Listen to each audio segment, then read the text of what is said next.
Hello दोस्तों, नमस्कार। ठीक है, तो हम आज के जो सेशन है वो शुरू करते हैं। प्राण के आधार पर स्वरों एवं व्यंजनों का वर्गीकरण या उच्चारण स्थान। ठीक है, प्राण के आधार पर दो, एक अल्प प्राण, पहला जो आपका होगा अल्प प्राण, और दूसरा जो है आपका महाप्राण। ठीक है, तो बात करते हैं पहले अल्प प्राण की। तो अल्प प्राण कौन से होते हैं? जिन व्यंजन वर्णों का उच्चारण स्थान में, जिन व्यंजन वर्णों के उच्चारण स्थान में मुख से कम वायु निकले उसे हम अल्प प्राण कहते हैं। जैसे पहला अक्षर, तीसरा अक्षर, ठीक है, और पांचवा अक्षर, ये आपके अल्प प्राण होंगे। ठीक है, तो हम बात करते हैं, चलिए। ठीक है, तो हम पढ़ेंगे पहले अल्प प्राण।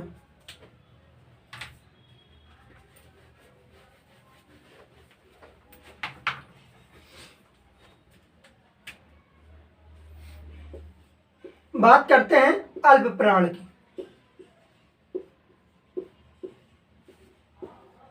ठीक है, अल्प प्राण की बात करते हैं। जिन व्यंजन वर्णों के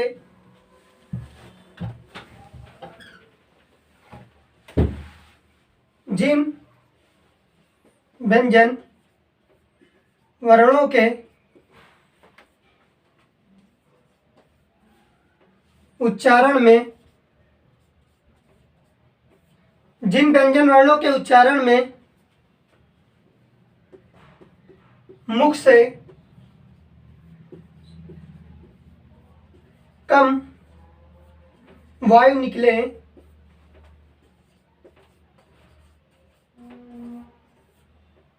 उसे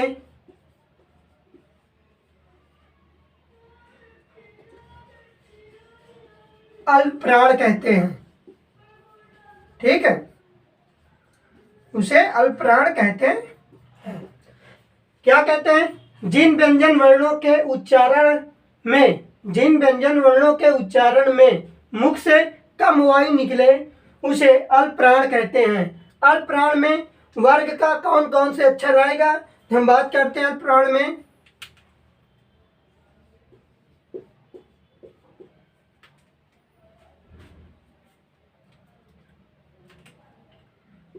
वर्ग का पहला, ठीक है, इसके बाद आएगा तीसरा, पांचवा, ठीक है, वर्ग का पहला, तीसरा, पांचवा। ठीक है, तो वर्ग का पहला, तीसरा, पांचवा, और इसके साथ क्या आएगा? अंतः इष्ट व्यंजन आएगा। ठीक है, अंतः इष्ट व्यंजन आएगा। ठीक है, इसी में आएगा आपका अयोग वहा आएगा, सभी स्वर आएंगे। ठीक है, और इसमें जो आपका नवीन या उच्छित व्यंजन जो होता है वो आएगा। ठीक है,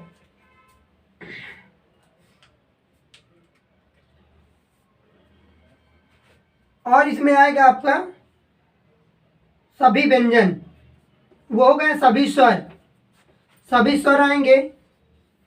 ठीक है, ये आपका सभी स्वर आएंगे।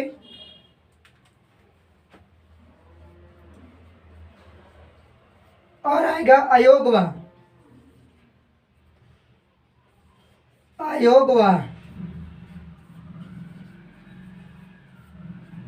ठीक है, और आएगा नवीन, इसी को हम उच्छिप्त बोलेंगे, उत्सिप्त बोलेंगे, ताड़न जात बोलेंगे, उठाकर फेंके हुए बोलेंगे। ठीक है, ये आपका आएगा।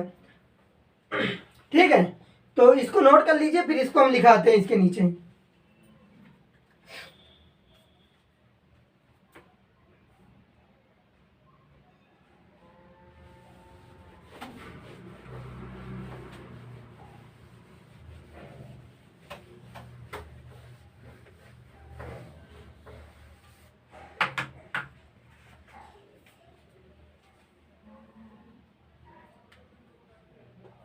का, गा, अंगा।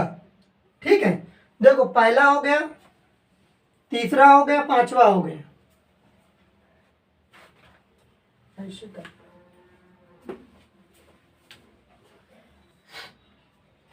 है दोस्तों, तो जिन व्यंजन वर्णों के उच्चारण में मुख से कम वायु निकले उसे अल्पप्राण कहते हैं। ठीक है, अल्पप्राण करते हैं। पहला, तीसरा, पांचवा, वर्ग का पहला, तीसरा, पांचवा। पहला क्या होगा आपका, तो पहला जो है का, तीसरा गा, पांचवा अंग। ठीक है, इसी तरह चा, जा, इया। इसी के बाद टा, डा, ड़, ता, दा, और इसके बाद न, पा, बा, म। हमने कहा जिन व्यंजन वर्णों के उच्चारण में मुख से कम वायु निकले उसे अल्पप्राण कहते हैं। देखो, पहला, तीसरा, पांचवा ये आपके अल्पप्राण है। का, चा, टा, ता, प, गा, जा, ड, द, ब, ञ, अंगा, इया, ड़ा, न, म। ठीक है, और इसमें जो आते हैं तो वो याद रखना, सभी स्वर। सभी स्वर कितने हैं, सभी स्वर, सभी स्वरों की संख्या कितनी है, याद रखिएगा 11। ठीक है, इसी में आपका आता है अयोगवाह। अयोगवाह। ठीक है, अयोगवाह कौन आता है, ये आप। हाँ, लिखते रहो।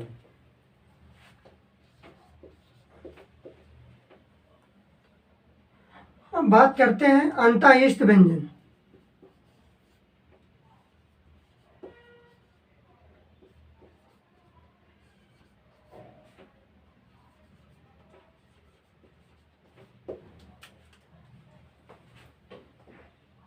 या, रा, ला, वा।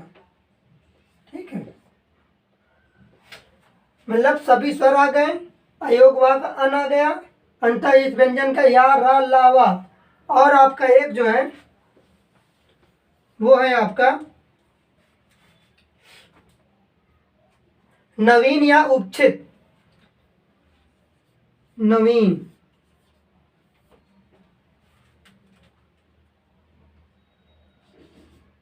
ये। ठीक है, तो ये आपके कितने हो गए, देखिए 4, 5, 10, 15।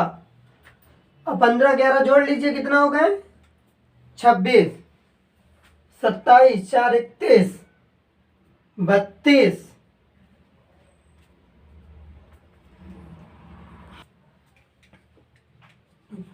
मेट देखो ना, मेट के थोड़ा ऊपर। तो अल्पप्राण जिन व्यंजन वर्णों के उच्चारण में मुख से कम वायु निकले उसे अल्पप्राण कहते हैं। ठीक है, कम, जैसे हमने बोला का, खा, खा नहीं, गा, अंगा, इनमें कम निकल रहा है। ठीक है, थोड़ा थोड़ा। ठीक है, ये हमारा अल्पप्राण है, देख लीजिए बढ़िया से। अल्पप्राण में कुल 32, कितने, 32 अक्षर देख लीजिए। तो वर्ग का पहला, तीसरा, पांचवा, अर्थात का, गा, अंगा, चा, जा, इया, टा, डा, ड़, ता, दा, न, पा, बा, म, ये हो गए। और आपके सभी स्वर पढ़ाया मैंने, सभी स्वर। ठीक है, वो हो गए। अयोगवाह का आपका अन हो गया, और अंतःइष्ट व्यंजन की ये चारू हो गए। और नवीन, नवीन को ही हम और बोलते हैं उच्छेद, इसी को ताड़नजार। ठीक है, तो ये ना हो गया। ठीक है, इसके बाद हम करते हैं महाप्राण की। ठीक है, इसे नोट कर लीजिए। अभी आपने प्राण पढ़ा, अब इसका जो दूसरा पॉइंट होता है महाप्राण। ठीक है, महाप्राण, महाप्राण। ठीक है, इसमें कहते हैं भैया जिन व्यंजन वर्णों के उच्चारण स्थान में मुख से अधिक वायु निकले उसे महाप्राण कहते हैं। ठीक है, महाप्राण में आपका आएगा वर्ग का दूसरा, चौथा अक्षर, वर्ग का दूसरा, चौथा अक्षर, और ऊष्म व्यंजन भी आएगा। ठीक है, और आयोगवाह का, उसमें आयोगवाह का आपको मिलेगा आहा। ठीक है, नवीन उपक्षिप्त का आपका ढा मिलेगा। तो जिन व्यंजन वर्णों के उच्चारण स्थान में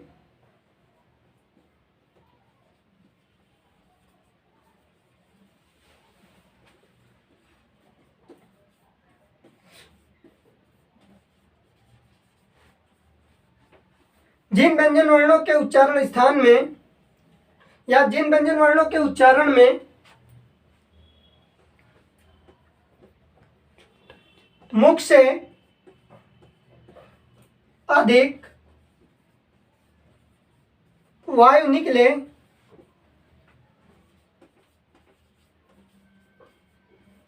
उसे महाप्राण कहते हैं।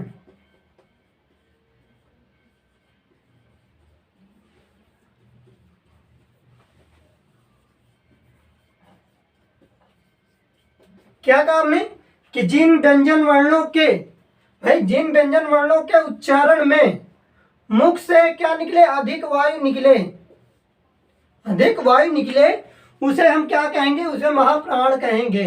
महाप्राण में वर्ग का, इसमें आपका जो होगा वर्ग का दूसरा, चौथा, ठीक है, दूसरा और चौथा व्यंजन या वर्ण, ठीक है। अब इसी में आपका पूछा जाएगा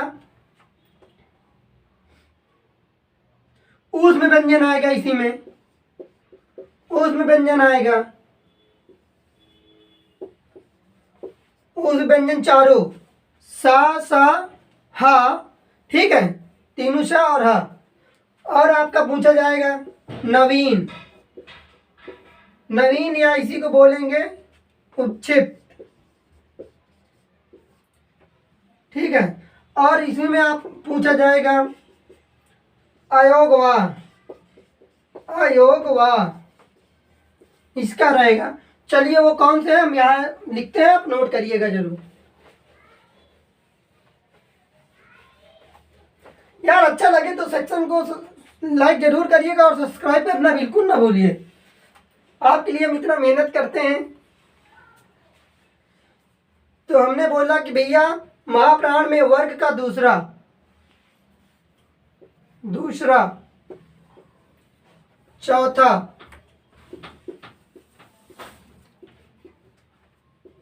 चौथा, दूसरा मतलब सेकंड, ठीक है, फोर्थ, इसमें जो है खा, घा, छा, देखो आवाज निकल रही, महाप्राण मतलब अधिक वायु निकल रही है, झा, ठा, ढा,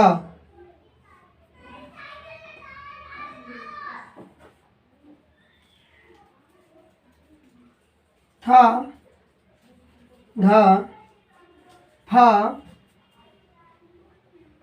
भा, ठीक है, ये हो गया दूसरा। चौथा देखो खा, घा, छा, झा, और इसकी खा, घा, छा, झा, ठा, ढ, था, ध, फा, भा, ठीक है, ये आपका दूसरा और चौथा है। अब बात करते हैं ऊष्म व्यंजन।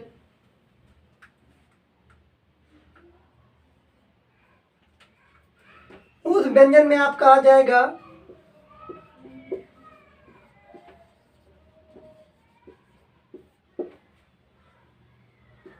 उस व्यंजन में आएगा आपका सा, ठीक है, सा, शा, हा।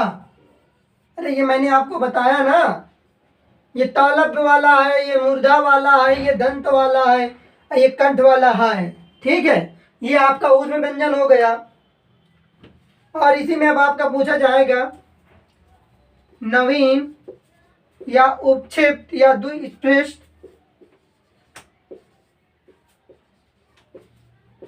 तो इसका जो है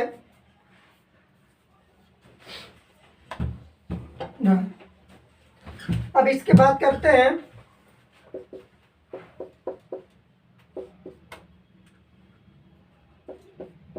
अयोगवा। तो हम बोले महाप्राण, महाप्राण की बात की है तो जिन व्यंजन वर्णों के उच्चारण में मुख से अधिक वायु निकले उसे महाप्राण कहते हैं। महाप्राण में वर्ग का दूसरा और चौथा अक्षर, ठीक है, जैसे खा, ख, छा, झा, ठा, ढ, था, ध और फा और भा, ठीक है। इसी में आपका उस व्यंजन आएगा। ये सा जो है तालब वाला है, ये सा जो है आपका मूर्धा वाला है, ये सा आपका दंत वाला है, और ये जो हा है ना ये कंठ से उच्चारण, ठीक है। अब इसी में आपका जो अगला पॉइंट है नवीन या द्विपृष्ठ, तो ये ढा है। अयोगवा में आपका जो है आ है, ठीक है। ये कुल मिला के इनकी संख्या कितनी हो गई? 16।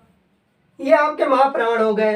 अब आपसे क्वेश्चन पूछ लेगा महाप्राण कौन से हैं, तो 4 ऑप्शन दिया रहेगा, उसी में एक दिया रहेगा, उसी को टिक कर देना है, ठीक है। अब बात करते हैं ये आपका महाप्राण हो गया, अल्पप्राण हो गया। एक बार फिर देख लीजिए, प्राण के आधार पर स्वरों एवं व्यंजनों का वर्गीकरण या उच्चारण स्थान, ठीक है। पहले हमने बताया था अल्पप्राण, जिन व्यंजन वर्णों के उच्चारण में मुख से कम वायु निकले उसे अल्पप्राण कहते हैं, ठीक है। इसमें वर्ग का पहला, तीसरा, पांचवा अक्षर, सभी अंतःइस व्यंजन, सभी स्वर्ण, ठीक है, और उत्क्षिप्त या नवीन या ताड़न जात का एक अक्षर और अयोगवा का एक अक्षर, ठीक है। अब बात करते हैं महाप्राण की।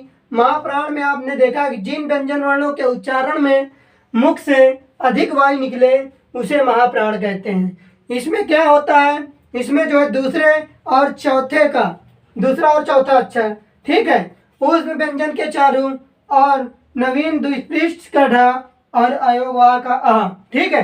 अब बात करते हैं हम अगला, घोष, नाम या ध्वनि के आधार पर स्वरों एवं व्यंजनों का वर्गीकरण।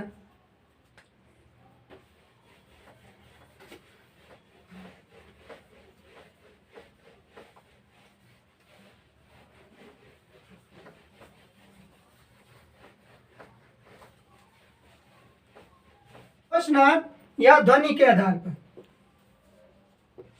ध्वनि के आधार पर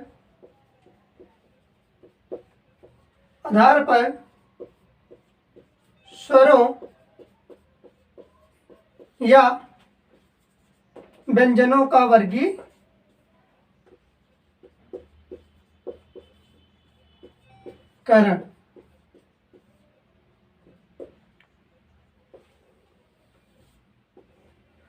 घोष, नाद या ध्वनि के आधार पर स्वरों या व्यंजनों का वर्गीकरण 2 प्रकार से होता है। पहले आपका हो गया घोष या सघोष, ठीक है। इसके बाद दूसरा है अघोष। तो हम बात करते हैं पहला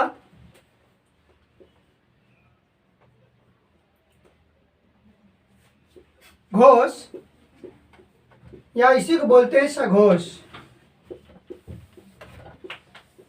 और आपका दूसरा है अघोष व्यंजन,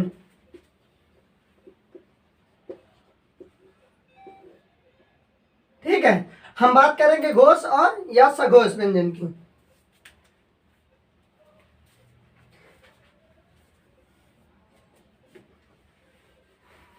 जिन व्यंजन वर्णों के उच्चारण में, भाई जिन व्यंजन वर्णों के उच्चारण में स्वर तंत्रियों का कंपन हो, जिन व्यंजन वर्णों के उच्चारण में स्वर तंत्रियों का कंपन हो उसे हम घोष या सघोष कहते हैं,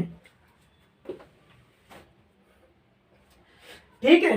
तो हम बात करते हैं पहले, इसको हटाते हैं। पहला है आपका जो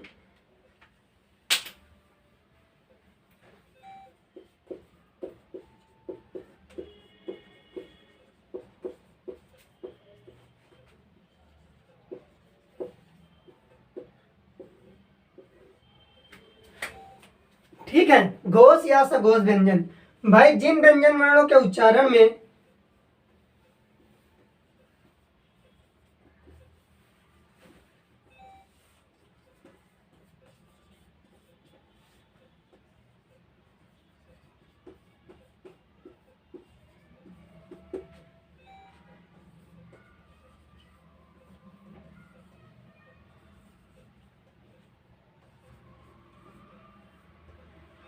जिन व्यंजन वर्णों के उच्चारण में स्वर तंत्रियों का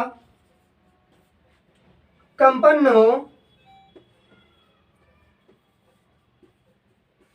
उसे घोष या सघोष व्यंजन कहते हैं।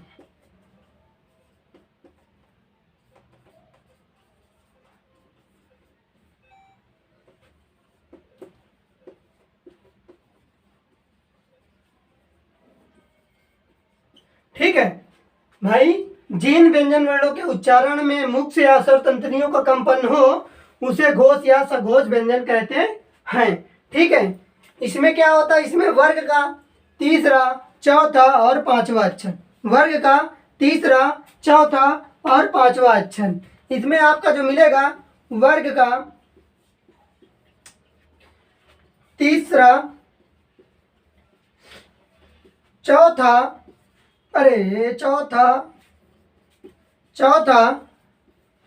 पांचवा। ठीक है भाई, क्या होगा, जिन व्यंजन वर्णों के उच्चारण में मुख से या स्वर तंत्रियों का कंपन हो, मुख से, ठीक है लिख लीजिए मुख से, जिन व्यंजन वर्णों के उच्चारण में मुख से स्वर तंत्रियों का कंपन हो उसे घोष या सघोष व्यंजन कहते हैं। वर्ग का तीसरा, चौथा, पांचवा व्यंजन, सभी स्वर, मैंने बताया सभी स्वर आ जाएंगे, अंतः इस व्यंजन आ जाएगा आपका, अयोगवाह दोनों आ जाएंगे, नवीन उच्छिष्ट व्यंजन दोनों आ जाएंगे। ठीक है, और जो उस व्यंजन का हा था वो भी इसमें आ जाएगा। ठीक है, चलिए नोट करिए, हम बता रहे हैं।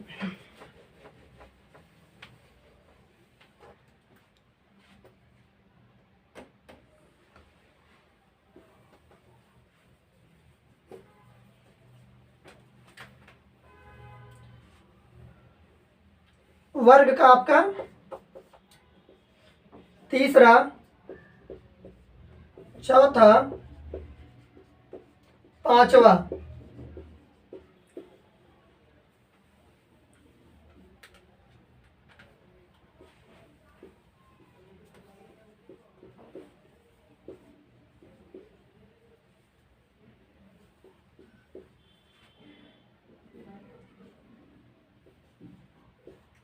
ठीक है, तीसरा, चौथा, पांचवा, इसमें आपका जो आएगा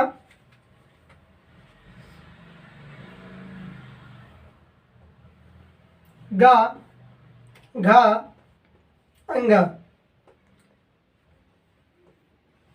जा, झा, इया,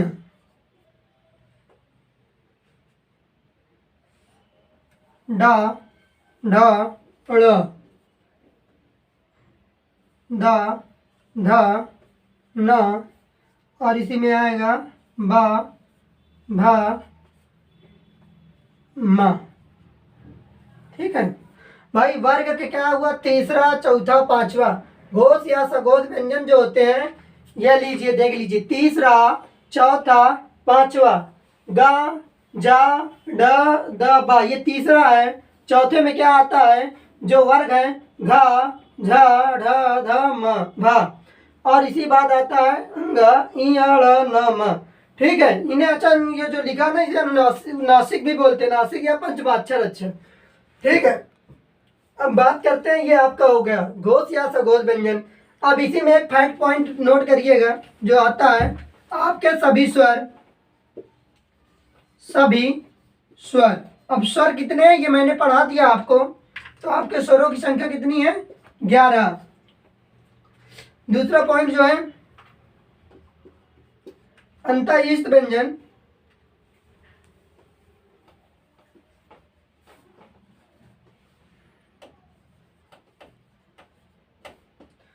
अंतःइष्ट व्यंजन में आपका आएगा या, रा, ला, वा।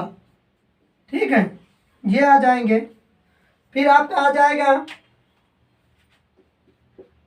नवीन,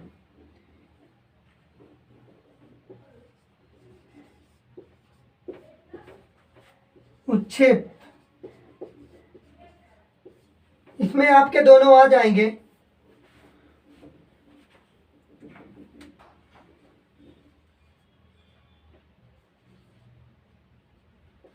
ये।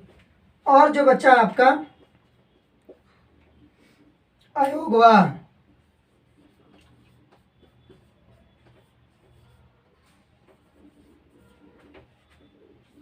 अन आहा,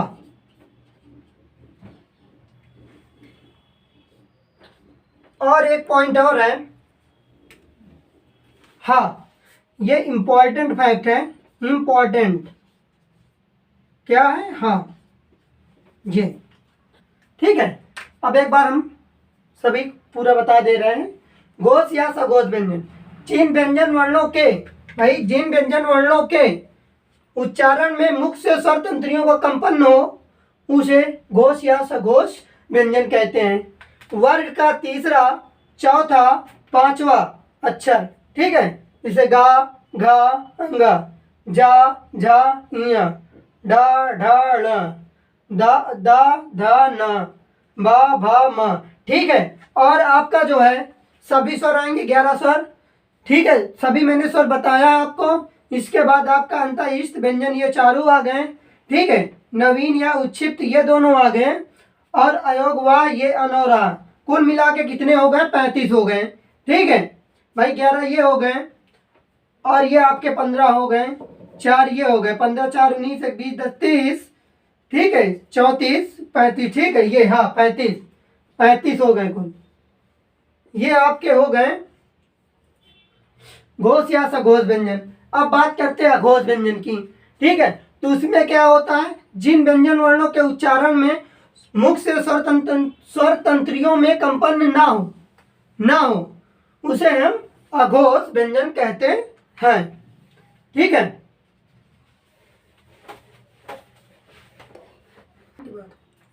ठीक है, अब बात करते हैं, अभी पहला हमने बताया घोष या सघोष, अब हमारा दूसरा पॉइंट है अघोष। अघोष व्यंजन, देखो भाई बढ़िया पढ़ा रहा हूँ, 100% रिजल्ट दे रहा हूँ और आपका साथ चाहिए, ठीक है। तो हमारे स्मार्ट एजुकेशन राइट चैनल को जरूर सब्सक्राइब करें, लाइक करें, शेयर करें, ठीक है। अब बात करते हैं अघोष व्यंजन की। अघोष व्यंजन भैया जिन व्यंजन वर्णों के उच्चारण में मुख से स्वरतंत्रियों का कंपन ना हो उसे हम अघोष व्यंजन कहते हैं, ठीक है। बात करते हैं अघोष व्यंजन में भाई वर्ग का पहला और दूसरा अक्षर, ठीक है। आपके ऊष्म व्यंजन तीनों, तालु का सा, मूर्धा का सा और दंत का सा, ठीक है, ये आपके होंगे। तो हम बात करते हैं अघोष व्यंजन की। जिन व्यंजन वर्णों के उच्चारण में, जिन व्यंजन वर्णों के उच्चारण में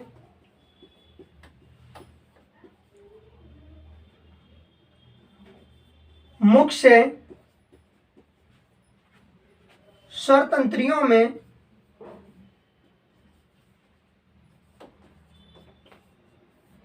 जिन व्यंजन वर्णों के उच्चारण में मुख से या ऐसे स्वर तंत्रियों में, चलो, जिन व्यंजन वर्णों के उच्चारण में स्वर तंत्रियों में कंपन ना हो उसे अघोष व्यंजन कहते हैं।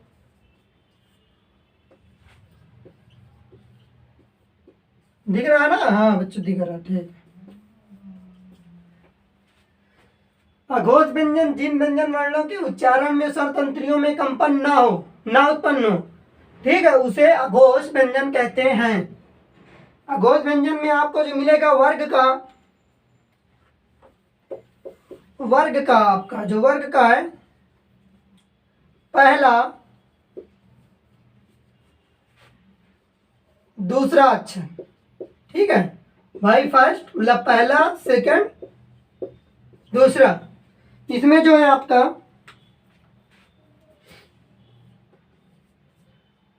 का, खा, चा, छा, टा, ठा, ता, था और पा, फा, ठीक है। ये आपके 5 5 10 हो गए भाई। वर्ग का पहला दूसरा। अब आपका पॉइंट जो है ऊष्म व्यंजन की बात करते हैं। ऊष्म व्यंजन, ऊष्म व्यंजन में आपको मिलेगा हा को सिर्फ छोड़कर, क्योंकि हा आपका भग गया कहाँ, घोष या सघोष के पास चला गया है। कह रहा मैं आपके पास नहीं रहूंगा, मैं उसके पास जा रहा हूं। ठीक है, बेवफा हो गया।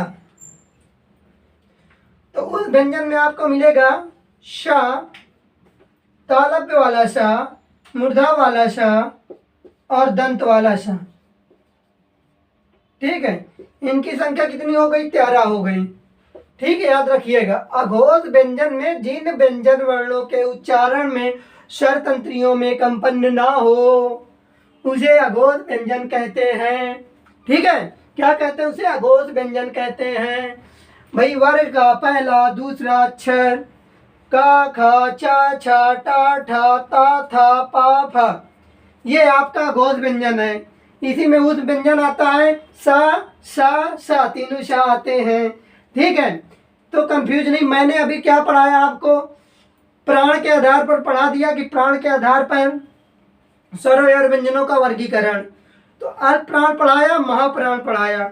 अल्प प्राण में क्या होता है, जिसमें मतलब जिन व्यंजन वर्णों के उच्चारण में, ठीक है, जिन व्यंजन वर्णों के उच्चारण में मुख से कम वायु निकले उसे अल्प प्राण कहते हैं, और जिन व्यंजन वर्णों के उच्चारण मुख से अधिक वायु निकले उसे महाप्राण कहते हैं।